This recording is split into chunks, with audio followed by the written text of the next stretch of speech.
அனைவருக்கும் இனிய காலை வணக்கம். எல்லோரும் எப்படி இருக்கீங்க? ரொம்ப நாளாச்சு பதிவுகளை போடுறதுக்கு டைம்ஸ் இல்லை. இன்றைக்கு என்ன பதிவுன்னா, தேர்தல் திருவிழா வந்துவிட்டு அங்காங்கு தேர்தல் திருவிழா நடந்து கொண்டிருக்கின்றது. இந்த பதிவு நீங்கள் ஃபேஸ்புக்கு இல்லை யூடியூப்பில் பார்த்தீங்க. ஏன்னா லாங் பதிவு இது, அதனால் அதை பார்த்துங்க. நமக்கு மன்னார்குடி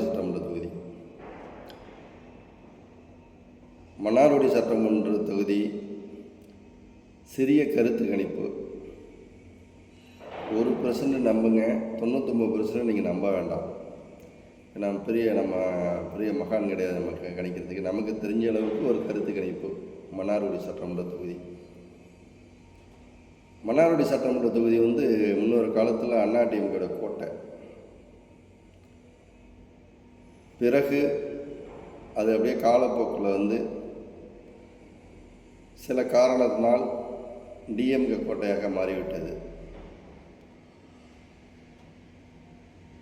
இன்று களத்தில் இருப்பவர்கள் உயர் திரு டிஆர்பி ராஜா, உயர் திரு எஸ்கே அவர்கள், உயர் திரு டாக்டர் பாரதி செல்வம், அப்புறம் நான் நிறையா பேர் இருப்பாங்கன்னு நினைக்கிறேன்.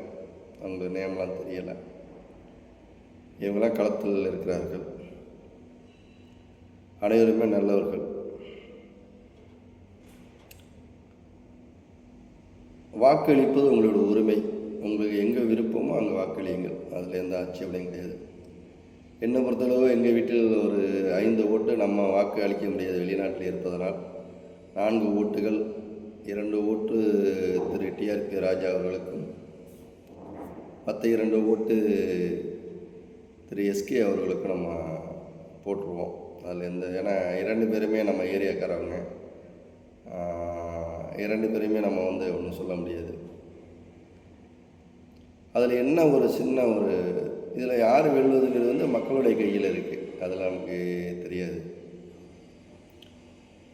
என்னுடைய கருத்து கணிப்பு என்னன்னா, மன்னார்குடி சட்டமன்ற தொகுதி திரு எஸ்கே ஜெயித்தால் மந்திரி பதிவு கிடைக்குமா? ஏன்னா அதிமுகவோட அலோன்ஸில் இருக்கார், அலையன்ஸில்.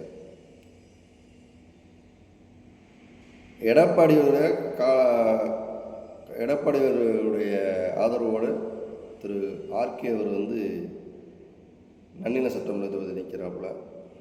அது ரிசர்வ் தொகுதி, எப்போதுமே அவர் வந்துடுவார். அதில் எந்த மாற்று கருத்து இல்லை. மன்னார்குடி தொகுதியும் உங்களுக்கு டப்பாக இருக்கும்பா. அப்படி இது யார் ஜெயிக்கிறான்னு தெரியாது. சப்போஸ் எஸ்கே ஜெயித்து விட்டால் அதிமுக அமைச்சரவையில் இடம்பெறுவாரா? அதிமுக ஆட்சி அமைத்தால் ஆர்கேவுக்கு அமைச்சர் பதவி கொடுப்பாங்களா, எஸ்கேவுக்கு கொடுப்பாங்களா? எஸ்கே நல்ல மனிதர். அவர் ஒரு 2 முறை அரசியலில் நின்று தன் சொந்த காசை செலவு பண்ணி தோற்றுவிட்டார். நல்ல மனிதர். அரசியலிருந்து காசு வாங்குறாரோ இல்லையோ, அவர் சொந்த காசை நிறையா அரசியலை செலவு செய்திருக்கிறார். மற்றபடி நார்மலாகவே எந்த ஒரு விசேஷம்னாலும் அவர்கிட்ட தொடர்பு கொண்டால் ஹெல்ப் பண்ணுவார். அதெல்லாம் நல்ல மாமனிதர். அவருக்கு அமைச்சர் பதவி கிடைக்குமா? இல்லை, ஒரு கால் டிஆர்பி ராஜா ஜெயித்தால் அவருக்கு அமைச்சர் பதவி கிடைக்குமா? அவர் கன்ஃபார்மாக அமைச்சர் பதவி வாங்கிட்டு வந்துடுவார்.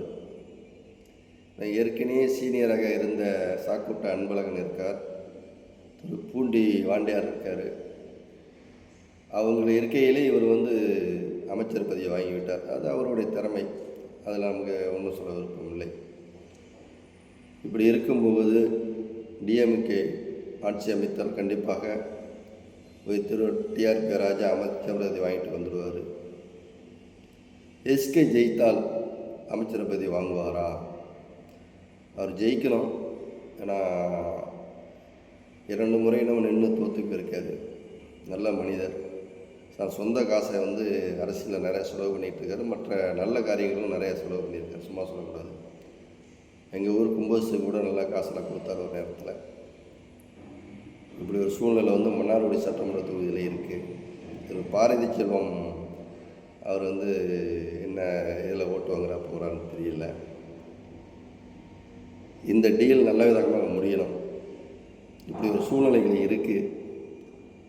இது தெரிஞ்சுக்கிட்டு மக்கள் உங்களுக்கு விருப்பம், யாருக்கு விருப்பம் நீங்கள் ஓட்டளியுங்கள். இது என்னுடைய கருத்து கணிப்பு. திரு டிஆர்பி ராஜேஷை ஜெயித்தால் கண்டிப்பாக அமைச்சர் பதவி கிடைக்கும். அதில் எந்த மாற்றமும் இல்லை. எஸ்கே ஜெயித்தால் அமைச்சர் பதவி கிடைக்குமா? ஏன்னா அந்த ஆர்கே இருக்கார், எடப்பாடியாருடைய வாரிசு அவர், அவரோட பயணிக்கிறவர். அவங்களுக்கு கொடுப்பாரா இல்லை எஸ்கே கொடுப்பாப்லையா?